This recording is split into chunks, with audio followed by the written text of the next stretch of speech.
Bismillahirrahmanirrahim. Alhamdulillahirabbil alamin wa bihi nasta'in ala umurid dunya waddin.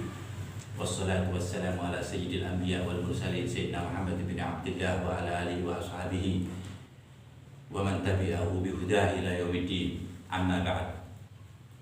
Allahumma salli wa sallim wa karrim wa barik ala sayyidina Muhammadin miftah bab rahmatillah adada ma fi ilmillah salatan wa salaman daimaini bidawami mulkillah wa ala alihi wa sahbihi wa man wala. Alhamdulillah, kita bersyukur kepada Allah Subhanahu wa ta'ala atas perkumpulan ini, atas nikmat-nikmat ini, atas amal-amal ini, zikir-zikir yang barusan kita ucapkan, kita dengarkan, dan kita lihat. Jika pakai kitab kita lihat, ya. Jika pakai hati berarti apa? Kita rasakan, ya. Ini semua karunia dari Allah Subhanahu wa ta'ala. Kebaikan Allah Subhanahu wa ta'ala untuk kita, ya. Kebaikan itu Allah berikan di dunia untuk kebaikan yang lebih besar, yaitu di akhirat. Kan kita sudah banyak dikasih kebaikan dari Allah dari bangun tidur, kan? Ya, oksigen, makan, tidur, minum, istirahat, tertawa, ya, tersenyum, terjalan, bergerak. Ini berat gimana? Orang nggak bisa nggak tertawa gimana? Semuanya itu nikmat dari Allah Subhanahu wa ta'ala, ya. Ya, itu yang sifatnya nggak permanen, ya, temporer, ada temponya. Kalau mati udah habis, kalau sakit berarti ya nggak sehat. Lah, zikir-zikir, ya, amal-amal, ya, dengan tuntunan Allah dan syariat Rasulullah SAW ini juga nikmat Allah Subhanahu wa ta'ala di dunia, yang nanti Allah akan membesarkan nikmat itu di akhirat. Nah, jadi ini nikmat dari Allah Subhanahu wa ta'ala. Kita masih disempatkan oleh Allah Subhanahu wa ta'ala untuk bisa mengingat Allah, bertasbih, bertahmid, nikmat semuanya. Nah, lebih nikmat lagi ketika kita lebih tahu makna-maknanya, kita lebih paham, kita lebih merasakan, ya, itu lebih nikmat lagi. Tidak ada di dunia ini yang hidupnya jelas lebih daripada orang alim. Orang alim itu hidupnya paling jelas. Ulama itu paling jelas hidupnya. Dan nggak mendapat nikmat. Orang bodoh itu nikmatnya fata morgana walaupun kaya, ya. Apalagi bodoh syariat Allah, itu lebih serem lagi, fata morgana. Ya, sebab dia nggak tahu ilmunya untuk menikmati apa karunia Allah, anugerah dari Allah. Dia nggak paham. Akhirnya apa? Kan niru ilmunya. Kalau sudah zaman akhir seperti ini, sebanyak apapun anugerah, dia nggak tahu cara menikmatinya. Paham? Akhirnya kan niru orang. Padahal kan setiap orang berbeda perasaannya. Nah, disitulah pentingnya tuntunan. Kalau tuntunan Allah, tuntunan Rasulullah Sallallahu Alaihi Wasallam dari Allah Subhanahu Wa Taala pencipta kita, itu jelas nikmatnya, jelas arahnya, jelas nyampenya mana, jelas cara-caranya, jelas. Yang dari Allah Subhanahu wa ta'ala sempurna. Nah, itu bisa diraih, bisa didapat, bisa dirasa, bisa dipahami dengan kita selalu senang untuk menuntut ilmu. Man yuridillah bihi khairan yufaqihu fiddin. Kalau Allah itu pengen hambanya baik, maka Allah jadikan hamba itu senang ngaji, pinter ngaji, paham tentang kajian atau pengajian atau ilmu agama, yufaqihu fiddin, pinter masalah ilmu agama. Kalau udah bilang pinter, itu berarti akal dan hati beres. Banyak orang yang pinter nggak terucap, pinter, alim, soleh, tapi Allah nggak berkenan untuk menyampaikan kepada orang. Udah buat ente aja ada seperti itu, buat keluarga ente ada seperti itu. Nah, hakada pentingnya ilmu.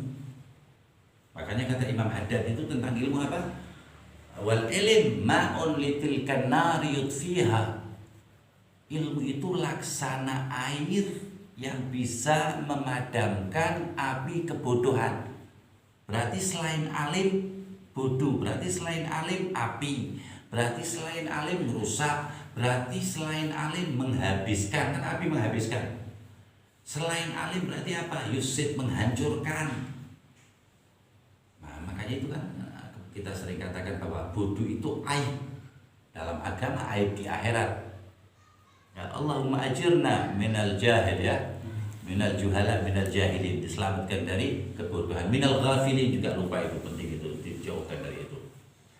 Ada terus begitu dan seterusnya. Ya, kita sedikit berbicara tentang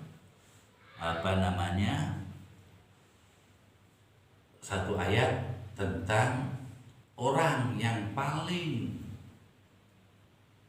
harus wajib kita hormati setelah Allah dan Rasulullah Sallallahu Alaihi Wasallam, yaitu kedua orang tua. Ini akhir zaman sekarang, masya Allah, ketahuilah banyaknya bencana itu, ya, bencana yang terlihat, maksudnya bencana alam gitu, itu awalnya diawali dari bencana seseorang yang durhaka kepada orang tua. Jadi ya, kayak banjir, ya, itu kan bencana zahir, ya. Itu dengan sekali orang durhaka kepada orang tua, kalau Allah tunjukkan dosanya, nggak ada apa-apanya itu banjir. Kayak gunung meletus, ya. Terus Allah tunjukkan dosanya orang berkata kasar kepada orang, mengucapkan kata-kata kasar kepada kedua orang tua, itu nggak ada apa-apanya, masih bahaya ngomong kasar kepada orang tua. Gunung meletus, banjir, tsunami sekalian, kalah.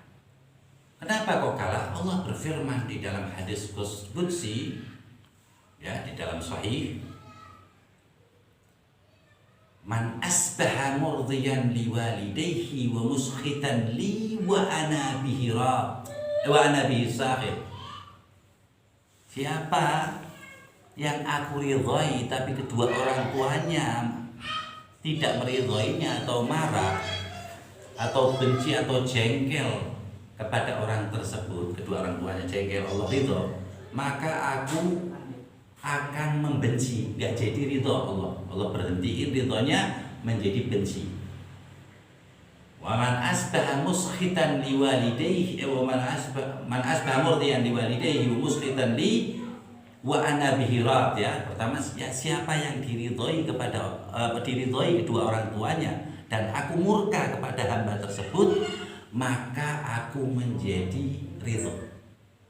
Orang tuanya ridho, aku murka sama hamba ini, aku jadi ridho karena kedua orang tuanya ridho. Di sini banyak ulama mengatakan mengurus orang tua dengan sholat wajib, mengutamakan sholat wajib lebih baik mengurus orang tua. Waktunya, ya, bukan berarti ninggalin sholat. Kalau masih sholat nggak boleh, bukan sholatnya, bukan, waktu sholatnya. Waktu sholat datang, ente jadi imam atau jadi makmum atau jadi muadzin, kedua orang tua ente juga membutuhkan. Wajib loh, sholat wajib orang tua ente.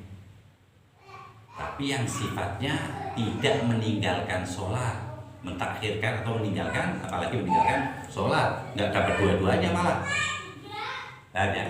Jadi kalau mundur sholatnya atau ganti yang biasa di masjid orang itu nggak apa-apa. Padahal sholat wajib. Kalau sholat sunnah di rumah lebih mulia kadang-kadang, ya kan? Seperti itu. Wa man asbaha muskhitan liwalidayhi wa murdiyan li wa ana bihi saqit. Yang tadi yang pertama, man asbaha murdiyan liwalidayhi muskhitan li wa ana bihi rad. Wa man asbaha muskhitan, siapa orangnya yang kedua orang tuanya itu benci, jengkel, marah, murka, jengkel. Wa murdiyan li, dan aku ridho kepada orang tersebut, maka aku berbalik menjadi benci kepada orang tersebut. Ini bencinya Allah. Apa itu? banjir, gunung. Ini ada apa-apanya semua, itu kecil semuanya. Dibanding idza syamsu kuwirat wa idza nujumun kadarat. Terus serem lagi itu. Jika benturan semua itu syamsu kuwirat, wah udah melalang gunung apa namanya bintang-bintang tabrak-tabrak habis semuanya dah. Planet hancur-hancuran. Wa idzal biharu sujirat, protesnya air itu udah gak protes lagi, udah langsung masuk ke daratan. Wa idzal wuhusyu husyirat, semua binatang buas kata Allah fadhal mau keluar. Serem banget.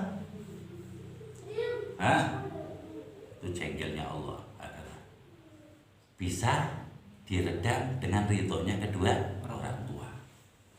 Orang tua yang pertama, orang tua itu 3 ya. Pada nomor 1 tetap yang melahirkan. Yang kedua guru yang mengajari ente, yang ketiga mertua, tapi jaraknya jauh-jauh ini ya. Memang nomornya 1, 2, 3. Nah, paling jauh itu jaraknya nomor 3 mertua, tapi tetap nomor 3. Jadi kalau seandainya nomor 1 itu nilainya 99, nomor 2 itu ya nilainya 70. Nomor 2 nilainya 70, nomor 3 nilainya 20 apa 15. Paham? Tapi bahkan Imam Al-Ghazali mengatakan kedua orang tua lebih afdal, guru lebih afdal daripada kedua orang tua, sebab kedua orang tua itu memberi anaknya dengan kasih sayangnya ya dari bayi tapi untuk dunianya tetap maksudnya. Tapi kalau al-murabbi ya di gurunya jelas ya, murabbi ingin nyelamatin dan sebagainya, ada afdal min walidayh, itu dasar daripada menyelamatkan akhiratnya. Dasar Imam Ghazali. Kalau mu'tamadnya Imam Syafi'i tetap kedua orang tua yang melahirkan. Hakata. Allah Subhanahu wa taala berfirman, ingin kata-katanya Allah itu wa wassaynal insana biwalidayhi ihsana. Aku wasiat, Allah wasiat. Padahal Allah nyuruh aja kan cukup. Saking pentingnya kedua orang tua ya bagi keselamatan anak di dunia maupun di akhirat. Wassaynal insana biwalidayhi ihsana. Berbuat baik kapan saja, di mana aja, ente dalam keadaan apapun. Orang tua ente sehat walafiat, intenya sakit. Nah, gimana caranya berbuat baik? Wasaina, Allah pakai baik, bilangnya wasiat. Enggak usah bilang wasiat, Allah Taala wajib udah. Ini Allah Taala menunjukkan. Di ayat lain di ayat lain wa qadha rabbuka alla ta'budu illa iyyah. Allah menetapkan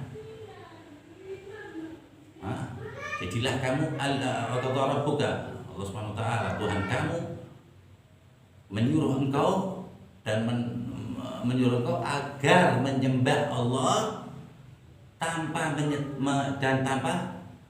menyekutukan Allah. Itu suruhan Allah Subhanahu wa taala yang pertama. Nyembah Allah tanpa menyekutukan. Wa qadha rabbuka alla ta'budu illa iyyah. Jangan kamu menyembah. Bukan jangan kamu hormat, jangan kamu ziarah, bukan. Ya, arti la ilaha illallah itu la ma'bud illallah.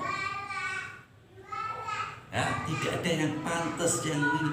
Berarti kalau penyembahan selain Allah enggak usah jauh-jauh kita nyembah sama batu atau nyembah sama pohon atau nyembah sama keris, enggak usah jauh-jauh. Di hati kita merasa ada yang membantu Allah, menyamai Allah, ya, dan perbuatan kita sama, takzim kita sama kepada Allah dan selain Allah, itu udah kafir, udah menyekutukan Allah.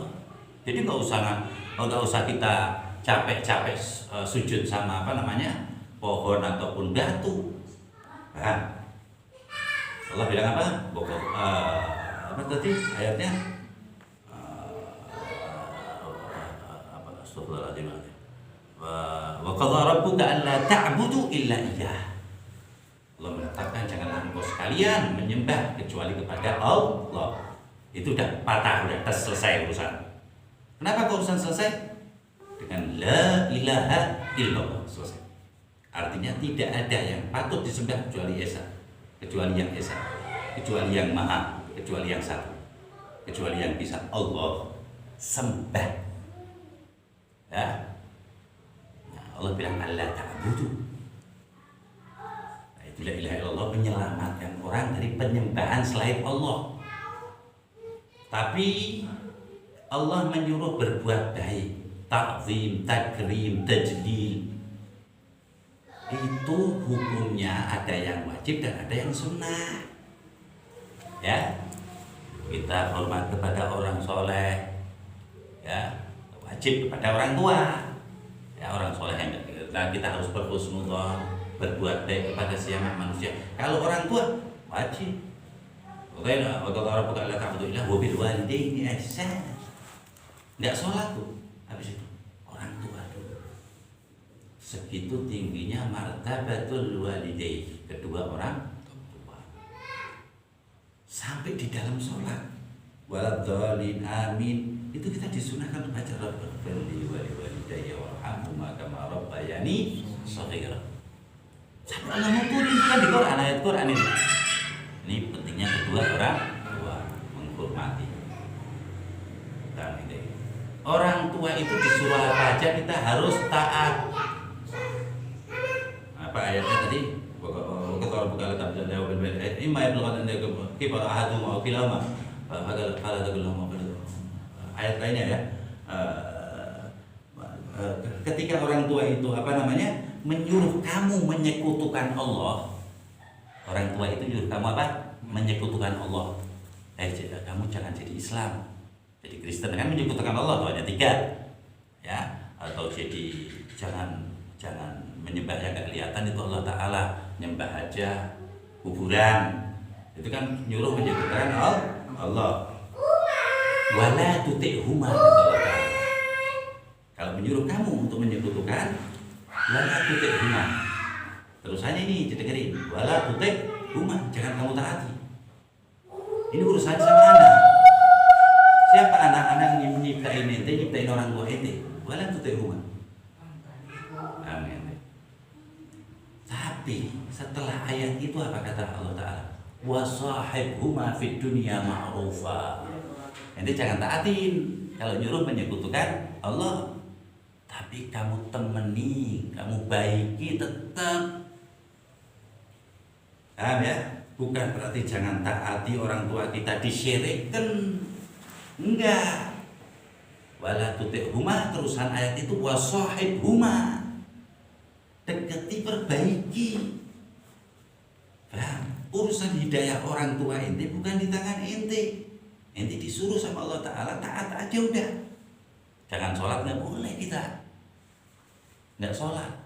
La ta'ata lima makhluk lima siyatil khaliq. Nggak taat, nggak bisa dikatakan taat kepada seseorang kalau urusannya maksiat kepada Tuhan Allah Subhanahu wa Ta'ala. Paham ya? Nanti yang pertama itu wa qadara ta'budu alla ta'budu. Janganlah kamu menyembah illa iya, kecuali Allah, kecuali kepada Allah, ya. Di sini pakai bukan illallah tapi illa iya. Masuknya Allah masih kasih jeda iya, enggak. Wa qadara ta'ala ta'budu illallah, enggak, illa iya. Jadi apapun yang terlihatnya ta'zim, ente harus kembalikan semuanya ke yang satu. Makan, minum, nggak boleh kita nganggap minuman ini yang bikin kita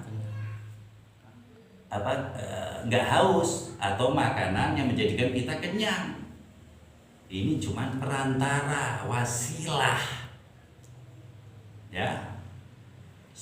Goblok-gobloknya orang yang nggak paham tentang perantara atau wasilah.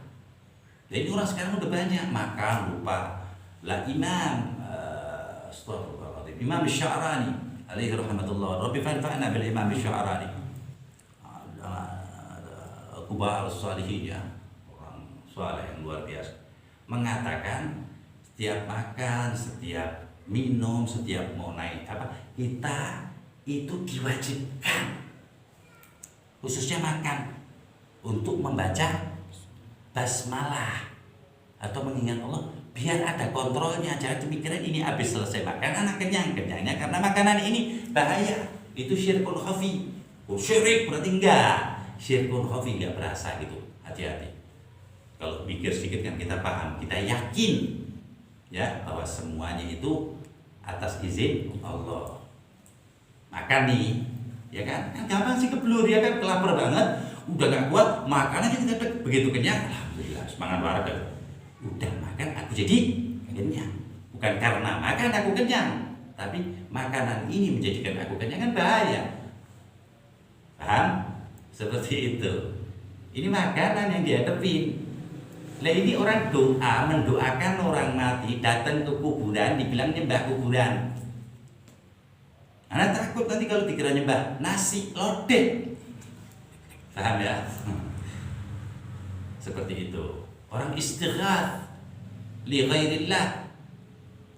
Ya kalau begitu istighath li ghairillah, minta sesuatu enggak harus kepada Allah, ya. Ya waktu sakit nggak usah ke dokter yang eksis gitu, maksudnya ya keluar kota gitu, nggak usah pakai apa-apa. Lapar nih, ya Allah kenyangin ya Allah. Tambah laparnya, tambah dong doanya, menyenyangin Allah. Bukan nasi. Itu orang anti perantara itu kan berarti kan ada stresnya. Nah kita ahlu sunnah wal jamaah itu ya Allah dari kecil udah didoktrin ya pengesaan Allah. Allah tunggal, Allah maha segalanya, udah didoktrin. Jadi enggak enteng kalimat la ilaha illallah, itu enggak enteng. Di hadis sahih dikatakan apa? La man qala la ilaha illallah dakhala jannah. Selesai. Was'afar. Terima ya, la ilaha illallahnya. Dakhala jannah wa in zana wa in sarak. Enggak masalah legal zinanya, atau dicemplungin dulu di neraka.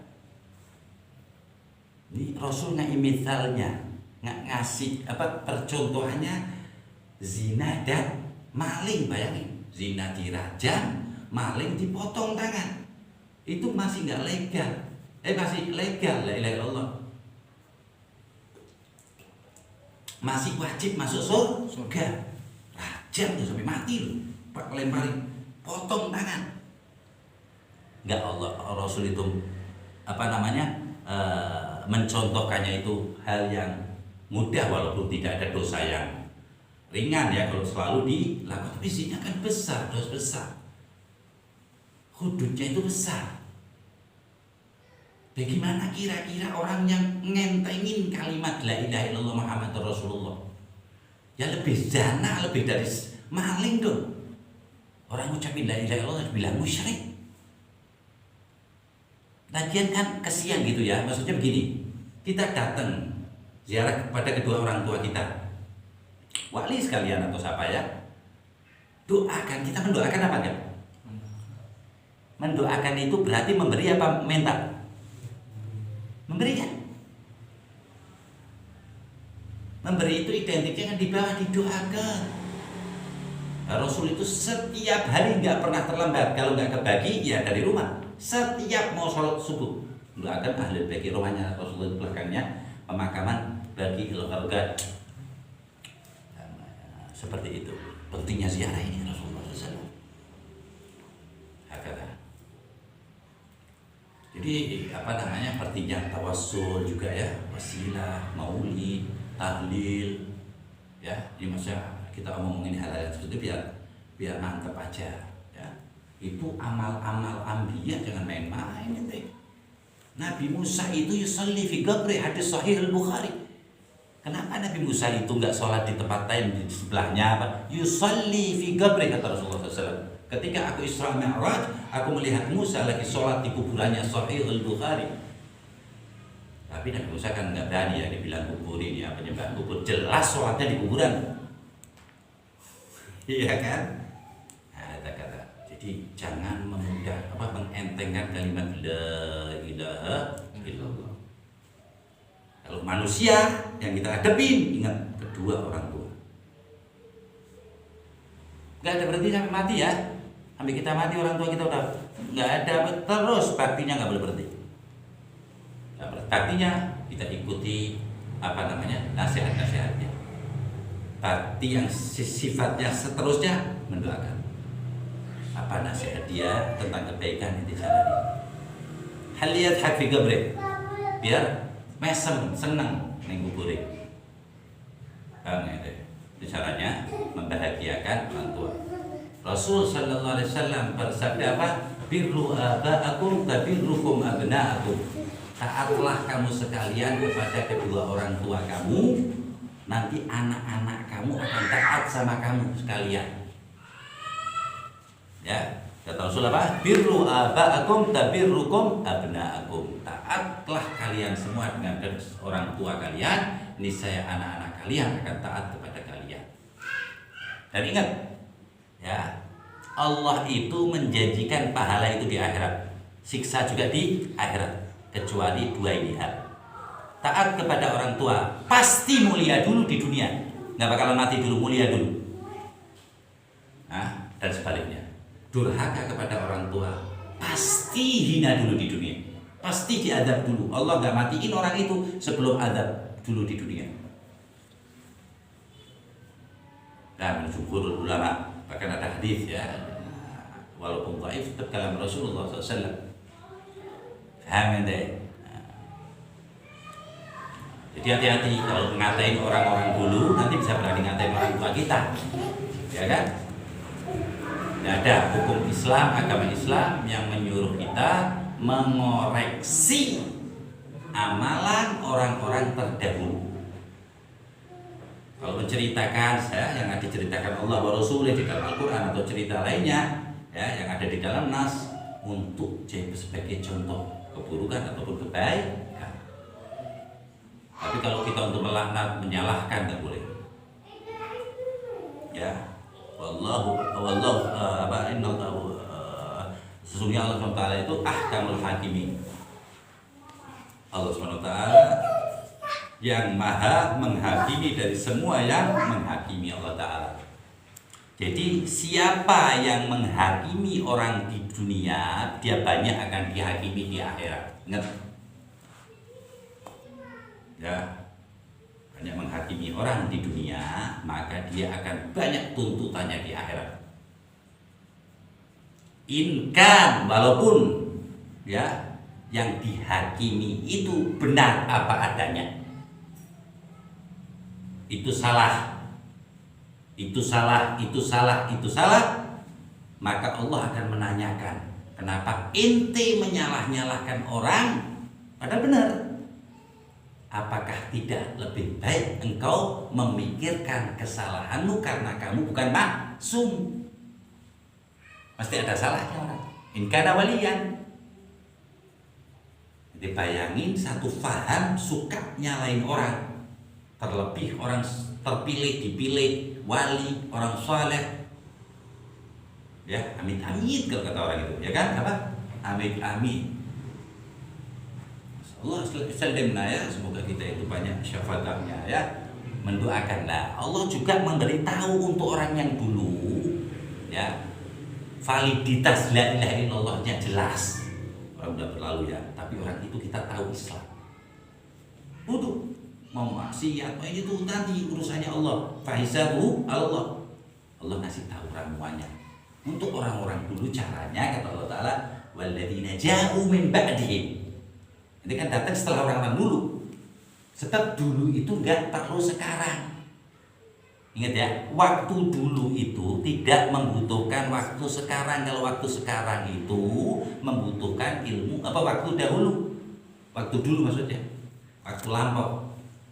Sebab enggak ada sekarang kalau enggak ada dahulu. Tapi kalau dahulu enggak butuh sekarang. Jadi saat waktu juga dibedain nama Allah Ta'ala, orangnya juga dibedain, diafdalkan. Walladzina ja'u min ba'dihim yaquluna rabbana ighfir lana. Ya Allah ampuni saudara-saudara kami. Rabbana ighfir lana. Walladzina ja'u min ba'dihim yaquluna rabbana ighfir lana wa li ikhwanina alladzina sabaquna bil iman. Ente memintain ampun kepada orang-orang yang terdahulu. Pertama kali apa? Rabbana ighfir lana. Ini udah gak istighfar, nyalahin orang dulu, nyalahin orang sekarang seandainya. Paham ya? Berarti dia nantang Allah itu, nantang Rasulullah itu, ya kan? Itu tanda orang-orang yang gak bakalan bisa berbakti kepada Allah. suka menyalahkan. Orang yang berbakti kepada Allah bawaannya takut. Innama yakhsyallah min ibadihil ulama. Orang pintar, benar, berbakti itu hanya orang yang ngerti, pintar di mata Allah, ulama. Melas sama orang salah, ngikuti sama orang yang benar, itu ajaran Allah wa Rasul. Ittiba'an fattabi'uni. Semoga Allah SWT membereskan, membersihkan, ya, mengistiqomahkan kita, ya, dalam kebaikan, membersihkan kotoran-kotoran kita, mengampuni dosa-dosa kita lahir batin, ya, yang ada, yang terlihat, yang berasa, yang nggak berasa, yang berlalu. Ya Allah, dosa kita yang lupa jauh lebih banyak daripada dosa kita yang nggak ingat. Dan kalau amal kita nggak tahu dah, itu manhaj kita, amal soleh nggak ada. Kita cuma berharap, ya Rabbi, ma ma'nal amal? Maka semuna kulluh zalal, lakin lana fikal amal tuhyil idhama rama. Yang ngomong itu sholat duhanya menghatamkan Al-Quran, ngomongnya begini, ya Rabbi, ma ma'nal amal? Ya, di kalam lain dikatakan apa? Wa rahmatuka arja indana min a'malina. Amalku kira nggak kepake ya Allah. Anak ini semuanya ngamal, nggak jadi hitung. Anak takut kalau hitung-hitungan kalah semuanya. Anak mintanya amal-amal ini tak buat formulir buat dapat rahmat ente. Wa rahmatuka arja indana min a'malina kulluha. Ada doa Nabi, sahabat, terus sampai kita. Dan gimana mau nyalain orang? Nggak ada kesempatan. Nah, orang-orang soleh itu dia takut menyalahkan bahkan kepada hewan. Takrim, bahkan ta'zim. Minhum sayyidul tabi'in Uwais al-Qarani. Ketika lagi di tempat sampah ada lagi makan roti yang masih bisa layak dimakan, itu dicari, dan di ujung sana ada apa, anjing. Dia bilang sama anjing itu, nanti kayak ngajak ngomong begitu loh, kul ya kalb, kul mimma yalik, mimma talik, una kul mimma alik. Karena mau makan di depan anak ya, ente makan depan ente. Bayangin, ini omongan apa ini? Dia nganggap anjing sama dia. Karena apa pandangan dia? Ini makhluk Allah, nggak sia-sia. Jika nanti aku di akhirat, itu yang ngomong nih, selamat di siratal mustaqim, anak lebih mulia dari ente. Kalau ente anak nggak selamat, ya udah anak ngakui kalau ente lebih mulia dari anak. Ways majhul fil ard wa ma'ruf fis sama. Itu ajaran Rasulullah SAW. Sama anjing seperti itu. Kenapa pandangannya ini bukan anjingnya yang bikin anjing? Jadi ada sebab, ada masalah, ada sesuatu, nggak mikir ininya. Bahkan akibatnya enggak. Orang jatuh lari dulu ya jatuh, pantas dong. Orang nyumpet ke got gitu ya, wah itu kalau jalan pecicilan, lupa dia. Ya, bahwa dia lari karena pecicilan, dia jatuh ke got ya, lari sebab, jatuh ke got akibat lupa dengan pencipta, khaliq musabbibul asbab, Allah subhanahu wa ta'ala jalla fi'ula. Lupa. Angger makan kenyang, akhirnya kayak begitu baliknya. Ingat, ada pencipta di balik semuanya, ada rekayasa di balik semuanya. Alangkah baiknya rekayasa, alangkah beruntungnya kalau kita masuk dalam rekayasa kebaikan Allah Ta'ala. Kale fa'asa'an takrahu syai'an fahuwa khairul lakum. Kadang ente ngerasa nggak enak, ya, tegah ya, ini malas, sumpah, bingung, fahuwa khairul lakum. Itu rencana baik dari Allah. Wa asa'an tuhibbu syai'an hasan syai'an balat hada. Salah itu salah walhasil. Yang benar cuma dia, jadi fahuwa syarrul lakum. Itu keburukan, wallahu ya'lam. Ini khitab ini Allah. Wa antum semua manusia la ta'lamun. In ta'lam minni, kalaupun tahu itu dari anak, berarti aslinya enggak tahu semua manusia. Manusia semua, makhluk semuanya enggak ada yang tahu kecuali al-alimul ghaib was syahadah, Allah Subhanahu wa ta'ala. Semoga Allah membukakan hati kita untuk kebaikan dan menutup untuk keburukan. Ya. Dengan kelembutan Allah Subhanahu wa taala, semoga kita dijaga, amal kita dijaga, keluarga kita dijaga, harta kita dijaga, ibu kita dijaga, ibadah kita dijaga, semua kebaikan kita dijaga oleh Allah Subhanahu wa taala, dan Allah memaafkan kita, mengampuni kita, ya, yang yang telah berlalu dari banyaknya dosa-dosa kita, ya. Sebab kita yakin, ya, Tuhan itu, Allah Subhanahu wa taala itu gak jahat, Maha memberi maaf, Maha mengampuni, Maha baik, Maha pengasih, Maha penyayang. Wassallallahu ala sayyidina Muhammadin wa ala alihi wasallam. Alhamdulillahirabbil alamin. Fi man hadayt wa afina fi man afayt wa min dhillati wa min ma'atayt wa rahmatika syarra ma qadayt. Wassallallahu ala sayyidina Alhamdulillahirabbil alamin. Taqabbalallahu